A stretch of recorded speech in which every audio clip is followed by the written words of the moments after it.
Call the Kitty Hawk Town Council to order Monday, December the 3rd, 2012.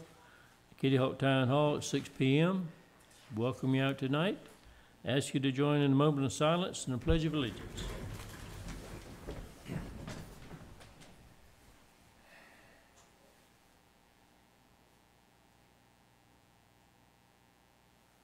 I pledge allegiance to the flag of the United States of America and to the republic for which it stands, one nation, under God, indivisible, with liberty and justice for all.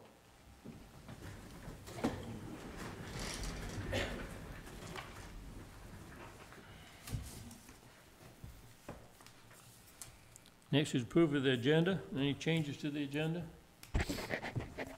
Motion for approval? Motion to approve as promulgated. Second. All those in favor? Aye. Opposed? Okay. Next is service recognition. First one is Bob Bent, Master Firefighter, 10 years. Chief, bring him up and present him.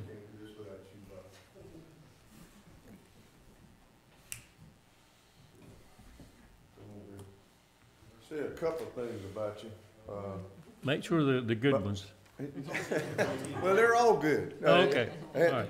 But Bob joined our fire department in 1998 as a volunteer. And we hired him full-time on my birthday in November of 2002. And he was selected to serve on the town's Employee Appreciation Committee in 2004. He went through our rank structure. He was firefighter engineer, promoted in December of 2005. Made master firefighter in March of 2009. He serves as one of our shift supervisors. And we're pleased to say that he saves the town and the department a lot of money in the maintenance that he performs on the apparatus equipment, all of our rescue equipment and the breathing apparatus. He oversees all of that. Does driver operator training and pump training. And he is an excellent employee. And we appreciate all of you.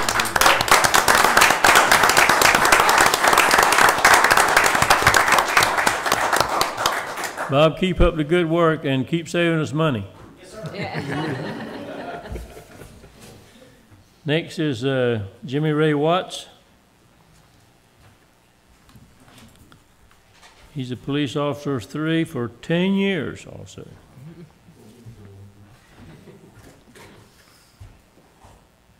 Mayor, members of council, I want to tell you I've known this fella since 1987. Jimmy crawled in my police car at Nags Head, and he's been doing it ever since and doing a fine job. Jimmy started here in Kitty Hawk in 2002, and he's up PO3 now, and does an excellent job on his shift, and he's one of the veterans here at the police department. He's been around, he knows what to do, knows how to do it. Thank you, Jimmy.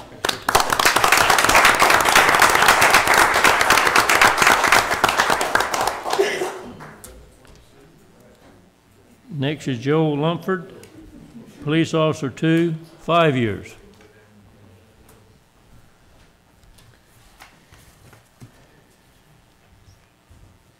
Now, Joel started in 2007. When Jimmy started, Joel couldn't even spell police. I was going to say, has he graduated from high school yet? But Joe's been with us since 2007 and done a good job. This is his first place that he's been since he got out of basic law enforcement. And it's been a pleasure to have Joe and work with him. Thank you, Joe.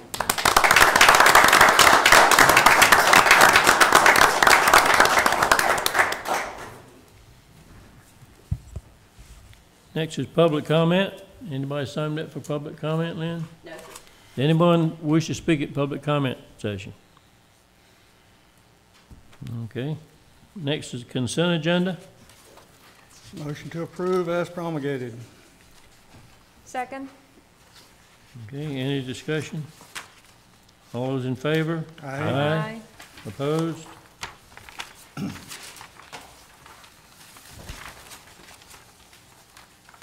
Next is planning, calling for a public hearing.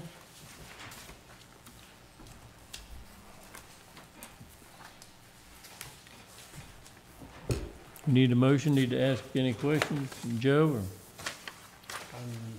I don't need any No. questions. It's pretty straightforward. We're just expanding an existing business. Okay. Motion for a public hearing? Motion, well, You set a public hearing? Yeah, yeah. I'll do it if I can find it. Richard's being quiet. He we usually go. does that, so. What's your Uh, problem, Richard? I moved, I'll I make the moved to motion. set a, I moved to waiting set for a you to make public a motion, hearing. you Oh, just- okay. I'll make the motion.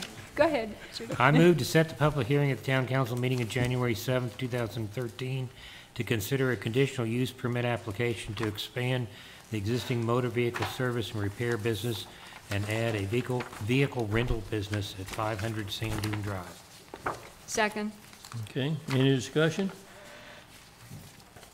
All those in favor? Aye. Opposed? Okay. Next is reports and general comments from the town manager. Yes, sir, Mr. Mayor. Moving right along here. Since we have Officer Lunsford here, I have something that I wanted to mention pertaining to Officer Lunsford. On the morning of November the 6th this year, Officer Lunsford noticed a silver car parked on Lindbergh Avenue on the side of the roadway. Officer Lunsford then exited his car to investigate the suspicious car and heard water running at 404 Lindbergh. Upon further investigation, Officer Lunsford found several suspects in a hot tub on a deck at the residence, and after questioning the suspects, found out that the subjects did not live at the residence. As a result, the suspects were charged with trespassing and alcohol violations.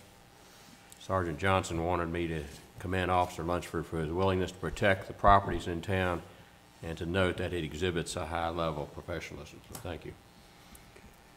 At least he didn't join them in the hot tub.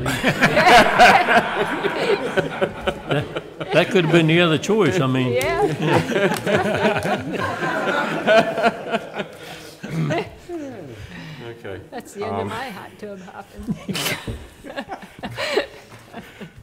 I have another compliment here. This is from the Southern Shores Police Department. We recently received a letter of compliment from David Cole, Police Chief for Southern Shores. On November 6th of this year, the Southern Shores Police Department was conducting a missing persons investigation in the area of Eagles Nest Lane. And while conducting the search, the police department came upon a victim floating in the canal. The Southern Shores requested assistance to recover the body and called upon our fire department. Captain Yates and firefighter Joe Case were instrumental in recovering the victim and were noted by Chief Cole as being the most dedicated and professional firefighters he has had the opportunity to observe in action, so appreciate that. Next, I wanted to mention the status of our debris collection from Hurricane Sandy. We've completed the debris collection utilizing Crowder Gulf as a result of the Hurricane Sandy. There may still be some debris that left for the collection, but the Public Works Department has agreed to go ahead and handle that collection of anything that's left out there. To date, the cost of the debris collection and disposal is $57,485, and we expect some additional tipping fees to be added to that. I want to make a comment about the status of storm damage reimbursement. Before you go on to Okay. that, I have a question. Sure. 2 questions. All right. The first one is, there are some people that are still waiting, to hear from insurance adjusters. And I guess because of all of the devastation up north, there's kind of a shortage of adjusters. And they've been told not to put their debris out until the adjuster comes and can look at it. So my question is, how long is Public Works going to be collecting this debris? Because some people can't put it out until the adjuster comes to their properties. That that came to my attention Okay. today. There's really, I mean, if we're kind of waiting on that, when they get it and they put it out, And they put we'll it get out, it. you- It appears that there's not that many that haven't been here. There's still a few people that haven't put their stuff out, but Yeah. we're getting down to just a Yeah, few that- now. I know there's some on the beach road, you know, 'cause I've been up and down the beach road. So just when they can, you put it out and We'll get it. you. Okay, thank you. And the other question is the vegetation. We're working on that too. You're working on that too. So Yes, ma'am. you all are gonna be doing that. And, Yes, ma'am. any idea, for Kitty Hawk Estates? Because that question came to me from that neighborhood. The end of this week? Yes. Okay, thanks, Willie. Okay. We've been working with the North Carolina Division of Emergency Management for reimbursement for any expenditures made as a result of the Hurricane Sandy. As of today, we've spent $151,949 for labor, materials, equipment, contractual services. We were informed by Andy Enos of the State Emergency Management that the governor has asked for and received approval for a 21-day extension of the reimbursement requests originally submitted to FEMA. Apparently, the county has some additional costs to submit to FEMA, and we should know something probably by the first of the year whether or not we will receive any reimbursement from FEMA. If not from FEMA, then there is possibility we get reimbursement from the state. I also want to mention we had received a request to select a staff member for the Kitty Hawk Woods Advisory Committee.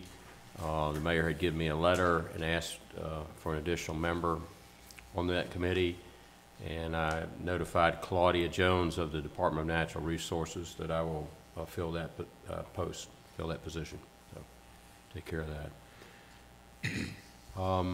And one other thing I want to mention was on the storm drainage improvements. I did get an email from John DeLucia, Albemarle and Associates, indicating that he plans to submit an application for the CAMA permit for the storm drainage improvements sometime this week.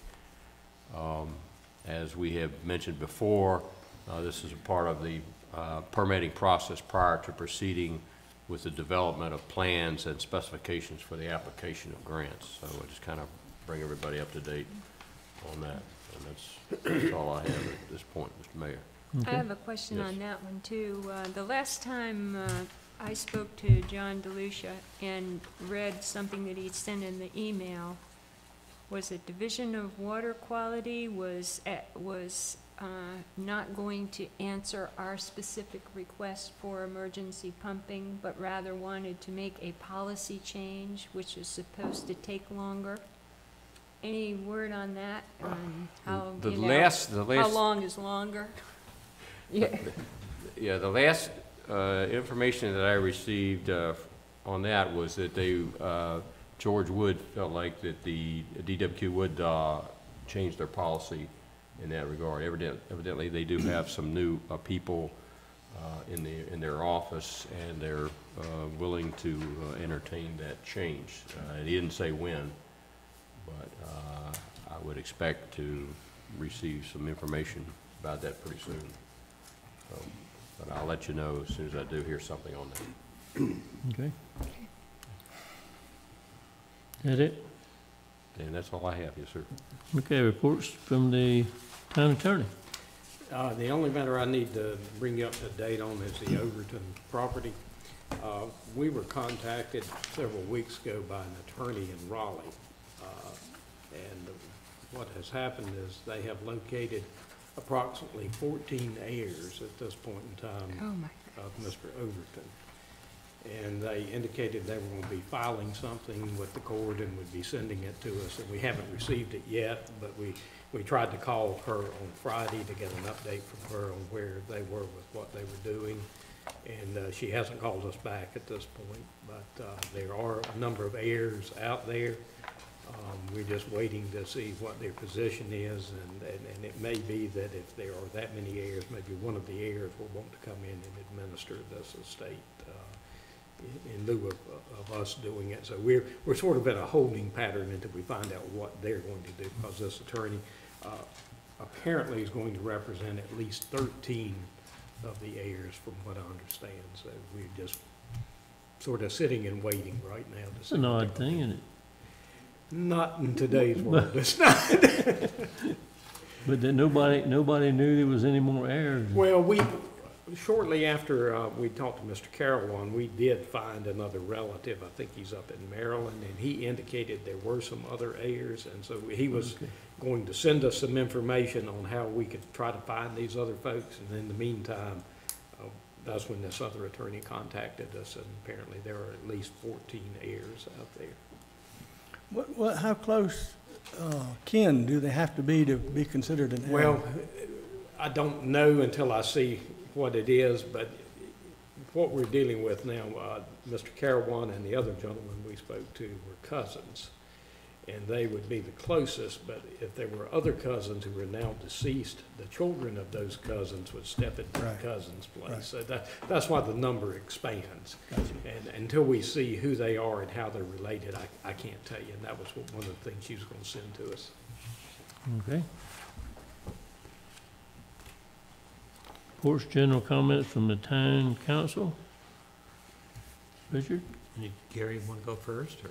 It doesn't matter to me. Oh, I just had one quick thing, and that is that I wanted to thank Lowell for putting up the Roseanne's decorations. I understand that you got those, when Roseanne passed away, and continuing the tradition of having Santa Claus. My grandchildren have thoroughly enjoyed it when they went in the past, and I was really very pleased to see them go up to the fire station this year. And I understand you're going to continue to have Santa come, on the 15th, I think? Okay. And I think it's great that you're continuing that, so I wanted to thank you for that. That's all I have. Okay. Emily, you, I don't have anything. all right. Gary? No. Well, the first thing I have is for Chief Spivey. And Chief, I'm here to tell you that as a member of the tourist board, I can confirm to you that a huge number of tourists have died off. When are you going to burn that Foreman's down? It's going to be after the first of the year, like I had told Councilman Bateman earlier. Jim and I had been communicating. He came to me about 3 or 4 weeks ago and asked me could we hold off after the first of the year because of the Christmas tree sale. And then, so after January 1, I'll be getting with Chief Johnson at that time, and we'll decide on the weekend that he can have some officers to assist us with traffic. And I've already been in contact with the fire department. We just need the weather to cooperate. All right, well, tourists shouldn't be a problem for you. Yeah, I was thinking the other day, I come by and it was beautiful weather. I mean, no wind, just. I agree. All right. All right, now let's get into something that is a little more serious. With the severity of the recent storm, plus media reports of actual or possible beach nourishment in Rodanthe, Nags Head, Kill Devil Hills, and Duck, a question regarding why Kitty Hawk is not part of that discussion has been asked of me and other council members. In the federal project proposed years ago, only a small portion of the southern end of Kitty Hawk, starting with a taper at the Kitty Hawk Trailer Court through approximately 2.5 miles of Kill Devil Hills, was proposed. Cost to benefit ratio requirements were insufficient to permit the central part of Kitty Hawk from any further discussion in the federal project. Kitty Hawk remained outside beach nourishment discussion until Nags Head and Kill Devil Hills asked the county for funds from the occupancy tax to commence non-federal nourishment projects. As we know, Nags Head self-funded concurrent with using county funding. Kill Devil Hills is attempting a federal reimbursement project with the expectation of using county funding up front to do the project while waiting, perhaps I should say hoping, for federal money after the project is complete. The use of county nourishment funding changed the dynamics and discussion of who was entitled to use that money and at what percentage. I can assure Kitty Hawk citizens that you have been represented at all such discussions, and your rights to a fair share have been safeguarded. In addition, the county commissioners have been asked to name Kitty Hawk in any future request the county makes for federal assistance for nourishment any place in the county. That said, a fair share of county nourishment money comes with a heavy cost where actual nourishment is concerned. For example, under the Dare County Shoreline Funding Policy, all pre-construction expenses, ergo feasibility studies, engineering, impact statements, and so forth, are borne by the municipality. Shoreline funds are then dispersed at 75% county nourishment funding, 25% town funding. All of these projects cost multiple millions of dollars, and if we had the money today, would probably take at least 5 years before any sand could be pumped. So, this leaves the question I am often asked. What is the future for saving the beach in Kitty Hawk, or what can I do to help put Kitty Hawk in the discussion? As to the discussion, you have been in the non-federal side since 2007. Through the Shoreline Management Committee. Considering the limited information presented here tonight, the future depends entirely upon whether Kitty Hawk citizens can afford to fund a nourishment project. So what can you as individuals do? 1, advise council what you're willing to fund or not fund. 2, is a tax district similar to what Nags Head did something Kitty Hawk citizens want? 3, let your county commissioners know if they should start building up the nourishment fund by passing the extra occupancy tax the legislature authorized. 4, let both your council, other towns, and the county commissioners know if you feel additional changes to the county nourishment fund should be made to allow those funds to pay for pre-construction and nourishment projects with smaller amounts required by individual municipalities. It seems to me an argument can be made that a beach in any town benefits the whole county in a positive way to bring tourists. The bulk of the nourishment occupancy tax is borne by the tourists, therefore the tax money should fund nourishment where public infrastructure is involved. The beach certainly protects our roads, utilities, and so forth. Furthermore, flooding of Kitty Hawk, North Carolina 12 and 158 effectively shuts down all traffic to the south end of Dare County from the northern gateway entrance. That is happening with increasing frequency. Disaster in Kitty Hawk affects all of Dare County in a negative way. Finally, a couple of interesting facts with regard to any federally funded project. These were uncovered while researching the topic. 1, the cost of losing NC-12 was evaluated in terms of the construction cost of the existing roadway and associated utilities. The cost did not include consideration of economic loss resulting from inaccessibility of properties or the cost of construction of alternate roadways. 2, tax base and associated tax revenues were not considerations. 3, even though Kitty Hawk was a worst-case scenario, we did not meet the cost to benefit ratios necessary to qualify for a federal project. Even Kill Devil Hills and Nags Head had difficulty meeting those thresholds. 4, excuse me, the value of the land, not buildings, lost to erosion is considered to be the lowest cost land immediately west of the oceanfront area. The logic is that the oceanfront land value will move with the oceanfront. 5, the benefits are based on existing development patterns and cannot be sensitive to zoning issues or changes. There was an awful lot more that I learned when I researched the topic. Federal comes with a lot of strings. County comes with some costly strings, and anything we do out there will cost bucket loads of money. I'm open to some discussion or further questions if you have it. Well, the only thing is, those last 5 things which you mentioned were the federal requirements Correct. that we don't have any. And were, maybe not today, May- but they were what was the basis You know, back then. One of the things that, that I think could be added to the list of things that people could do to further the interest of beach nourishment, if that is what they really want to see happen. We've had votes in Nags Head, we've had votes in the county.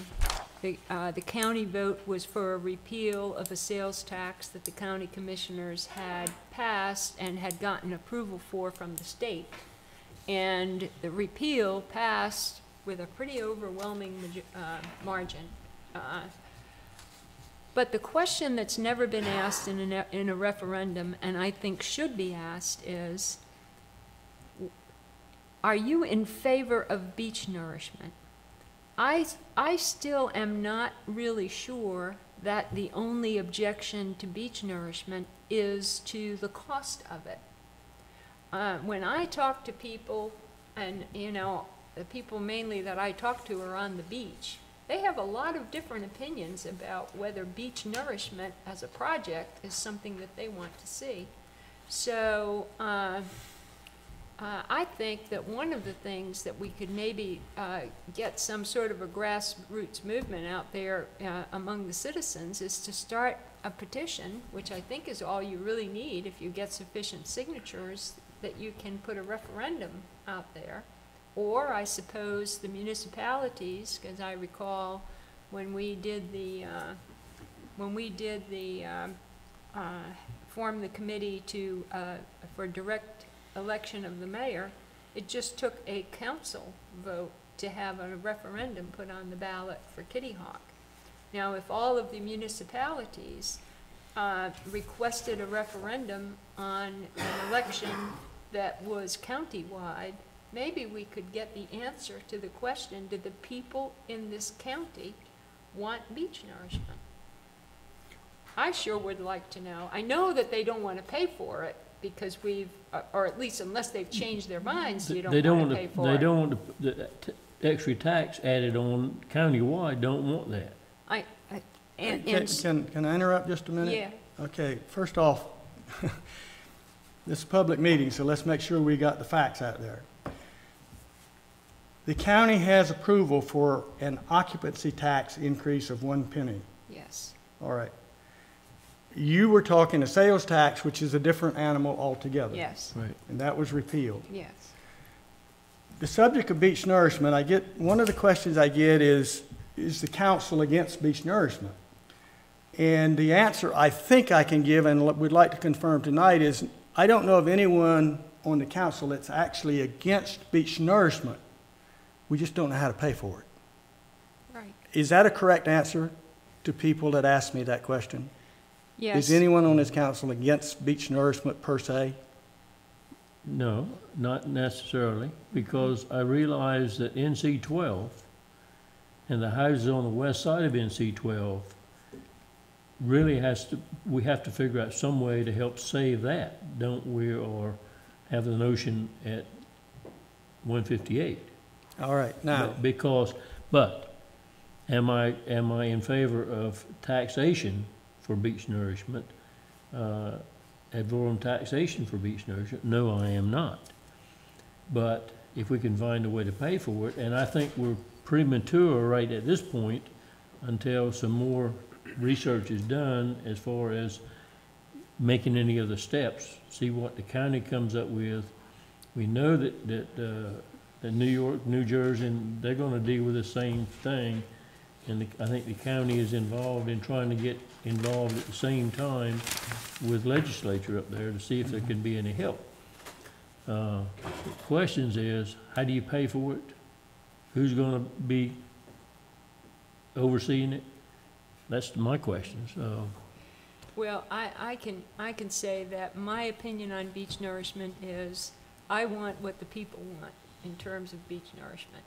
Now, my personal view of beach nourishment I can say this, I can state fairly unequivocally that I am certainly against the town of Kitty Hawk taking on debt to do a beach nourishment project. And I agree with I would never right. support that. I agree with that.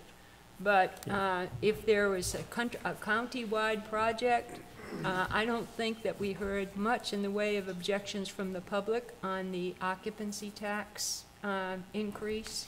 Most of the realtors who were asked were in favor of it. There were a couple that were not. And the reason when that question was asked that those property managers gave that answer was because they thought all of the money was going to Nags Head. And at the time, no, the thing that you have worked on with the Shoreline Committee in terms of how the money's going to be divvied up, the county money is going to be divvied up for beach nourishment, that discussion had not yet taken place at that time. And so there was, I think, if you were to ask the people who are managing all of these rentals, and certainly if you were to ask the property owners, both local and from afar, who have rentals on the beach, whether they support beach nourishment or that extra occupancy tax, I don't really think you would get too much of a pushback on that. As long, and I know that the commissioners are sensitive to this, the timing of when they enact that, when they actually say, all right, we're going to pull the trigger on this, is important for planning ahead, advance accommodation, reservations. But I will say the other thing that regards beach nourishment and the questions I get asked, and a lot of them are through property managers who are getting that funnel to them from homeowners. Opinions towards beach nourishment here have changed somewhat based upon the relative, you can argue the point, success of Nags Head and how it's being funded, and the fact that we, working through the Shoreline Management Commission, have kind of got that so that one town is not going to get it all. So the opinions I'm getting now is not against nourishment the way they were before something had been tried. Mm-hmm. That's changing. Yes. So perhaps the occupancy tax thing is changing too. The only way we will ever be able to provide something like that is if that occupancy tax builds up enough funds that we could tap it at a lower cost of engineering and the other things, the 25%. Then perhaps we could do something with it. So that's the starting point for us, plus being a part of the conversation in any conversation that goes to the federals and asks for help for anybody else. We need to be part of it because Kitty Hawk is a gateway south, and we should. There's one other thing I think that also is very important, and that's the fact that the state law that was passed initially for the sales tax, I think, which was supposed to provide for the county's share of the cost of the federal project. When Nags Head got some of that money from that fund, I think that they were able to do so because Nags Head was part of that Army Corps of Engineers approved project. My recollection is that Kitty Hawk was not, except for that taper area. That's correct. And that was never changed. Now, there was some attempt to get another look at Kitty Hawk's requirements because initially the feedback I remember was that the Corps of Engineers only took into account the oceanfront properties, which had no, most of our oceanfront properties are fairly old and are not as valuable as the oceanfront area of either Nags Head or Kill Devil Hills or many of the other towns. So they were asked to look at it again, but about that time the federal government started not funding beach nourishment projects and decided no new projects would be funded, so all of that effort ceased. So if we were to want to tap some of this money, would we actually be able to because of the requirement that it had to be an Army Corps of Engineers approved project, which we don't have. We'd No, have to go no, through no. all that. That whole conversation changed when they went away from the federal project and used the money that the county had accumulated and will continue to accumulate. That changed. The federal project, what Nags Head did has nothing to do with the federal project, except they piggybacked onto the engineering Information. and were able to use that information. They still had to get their own engineer, but they were able to use that information and not have to go out and resurvey and do things like that. So the answer to your question is, the money the county has is a different pot, has different parameters. Those parameters are now dictated in the Shoreline Management Fund. We can tap into those, although you're still talking millions of dollars to do the engineering Yes. and pre-construction costs, things like that. So the dynamics of this whole thing has changed. The federal government, as far as that part of it, is out. And also, one last point, the money the county was collecting was more to be able to repair than it was to do the actual project up front. That was to maintain the 3-year repair Right. rotation. They had to have that to match it, to match it, yeah. or to do what they had to do, and that was their obligation. The federals didn't come around, the whole thing changed. It's a non-federal project, non-federal money. So right- The study went on for over 10 years, and before the study was finished, the federal government said, we're not funding any new projects. They continued to fund the projects they had previously been. funded at the rate of re-nourishment portion, but they didn't have any new projects. The thinking, I think, with the county now is, let's go back to the federal government and say, we've got problems here beyond what we had before, and they're talking about New Jersey and New York in the same situation. So evidently something's gonna be talked about, whether anything happens or not, I don't know. But the only thing that I have done was ask Warren Judge to include us, and Gary had asked that we be included when they go to Washington, that Kitty Hawk be included in any request. So that's what we've done. I mean, That's all we can do. that's all we can do. Yeah. That's all You I got have. anything to add beyond that, or? Not really. I guess the only, I agree with what everybody said. I think money was the major issue that people were mostly concerned about and probably still concerned about. But I guess a couple of questions come up in my mind because, we should piggyback, we should follow what the government, the federal government does. But New Jersey and New York do not have a CAMA. I mean, they may have totally different regulations. South Carolina has jetties on some of the beaches I've been to down there. They also, in South Carolina, take the old ships and go out and sink them to start artificial reefs. My understanding is CAMA doesn't allow us to do any of those. Yeah, So, Virginia also. We're has kind of jetties. caught in between, I mean, if beach nourishment's the only way, maybe it's the only way, I don't know. I keep wondering if there isn't some other things we could do too. New yeah. Jersey has jetties. Yeah. Yeah, I mean, that's why, I don't know However, what- I will tell you that Cape May lost, having jetties, they lost at least 2 or 3 blocks Mhm. at Cape May itself one with time in a the hurricane. jetties. Yeah. They're Well, absolutely gone. okay, Yeah, but there are different environmental issues involved in each state, so, Right. we'll have to be careful to monitor what they're doing and see how it fits our requirements, or maybe we need to go and get some changes done with CAMA. Well, That yeah, may be I'd possible. kind of like to talk to that a little bit, Richard, because I believe that one of the things that we are disadvantaged by in Kitty Hawk is the fact that the political opinions out of Raleigh was there will never be another ocean outfall.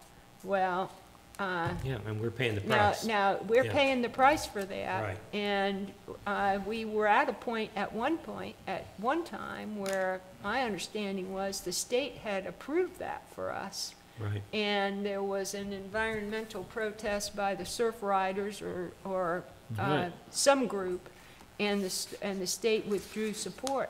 Well, if we had the emergency ocean outfalls that Kill Devil Hills and Nags Head do, the big advantage for us is we wouldn't have to pump all that water out Exactly. the way we do all of the time, and it takes days for that to occur. Right. I think that, you know, a lot of things have changed at the state level, and maybe it's time to start looking at whether or not the state is going to be a little bit more amenable to listening to a request for an ocean outfall for Kitty Hawk.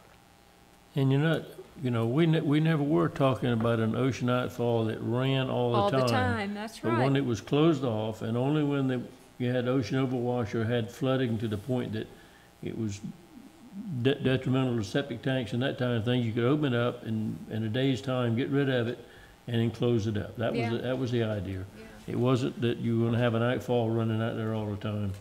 But there are a lot of things that make things worse in Kitty Hawk, you know, according, you know, part of it, of course, is we've got probably one of the most eroded beaches. But, you know, we're always running into obstacles when we try to do something to actually prevent the situation that we get into every time, you know, there's a storm like this. You know, to me, it's not building a beach for people to go to. You're always gonna have a beach. They quit talking to me when I made that statement. You're always gonna have a beach, you don't know where it's gonna be. That's right. And it's not just about protecting a few houses on the ocean front, but it's about protecting all of the beach, from the 158 to the ocean, is where we're, in situation. That's what it is. It's not just the ocean front, it's just, you know. And as Gary says, if there's a problem in Kitty Hawk, there's a problem every place south of Kitty Hawk. So, anyway, Anyway, but yeah, that's, we're on the great record information. anyway, so that's where we are. Okay. Is that all you got? That's all I got.